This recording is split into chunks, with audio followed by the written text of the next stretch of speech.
Finally, sumikat din ang Haring Araw. Hello everyone! It's another day and another vlog and samahan niyo uli kami sa panibagong daily mundane or simpleng buhay namin dito sa Canada. There's nothing really special na nangyari today. The usual, hinatid ang bata sa school, nag-coffee date, umuwi sa bahay, naglinis-linis ng konti. Pero mamaya, gagawa tayo ng tacos and burritos with Trisha. So after ko siya sunduin sa school, dumaan muna kami sa groceries para kuhanin yung ibang ingredient. So for today's after school snacks will be burrito, cinnamon bread, and nachos and cheese. Kayo, anong merienda nyo? Tara, merienda tayo.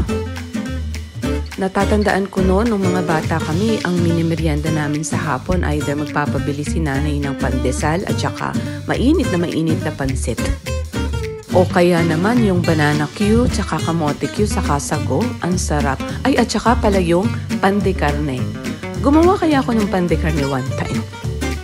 At ayan nga, ginawan din niya yung kanyang kuya ng tacos naman.